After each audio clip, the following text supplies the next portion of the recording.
Boycott আন্দোলনের কথা উঠলেই ঘুরে ফিরে মোজোর কথা চলে আসে।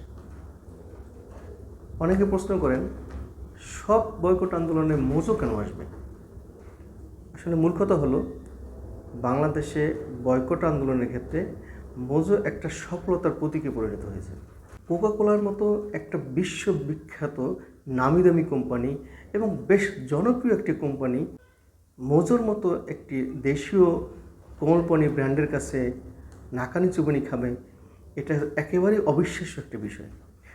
তো এত বড় একটি আন্তর্জাতিক জনপ্রিয় কোম্পানির বিরুদ্ধে দেশীয় একটি কোম্পানির এই যে উত্থান, এই কারণে এটি বয়কট আন্দোলনের একটি প্রতীকে পরিণত হয়েছে।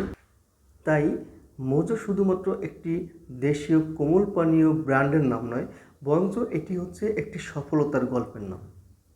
তাই যখনই বয়কট আন্দোলনের কথা আসে, সেটি ইসরায়েলি পণ্য বিরোধী হোক আর ভারতীয় পণ্য বিরোধী বয়কট আন্দোলন হোক, সব ক্ষেত্রেই ঘুরে ফিরে মোজোর কথাটা চলে আসে।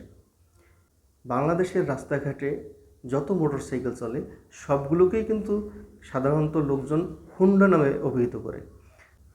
এদেশের মানুষ কিন্তু হুন্ডা বলতে হুন্ডা কোম্পানির মোটরসাইকেলকে বোঝায় না, বরঞ্চ তারা হুন্ডা বলতে যে কোনো ব্র্যান্ডের মোটরসাইকেলকে বোঝাতে চায়।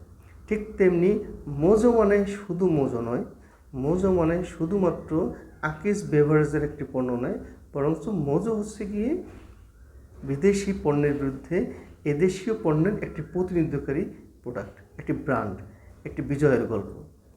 তো মোজো মানেই হচ্ছে এদেশীয় কোলা, সেটা যে ব্র্যান্ডেরই হোক না কেন, সেটি আরসি কোলা হতে পারে, সেটি ফ্রেশ কোলা হতে পারে, সেটি দেশীয় অন্যান্য যে কোনো ব্র্যান্ডের কোলা হতে পারে। মোজো মানে শুধু মোজো নয়, মোজো মানে হচ্ছে দেশীয় কোলা, মোজো মানে হচ্ছে একটি বিজয়ের নাম, মোজো মানে হচ্ছে বয়কট আন্দোলনের প্রতীকের নাম। ধন্যবাদ সবাইকে।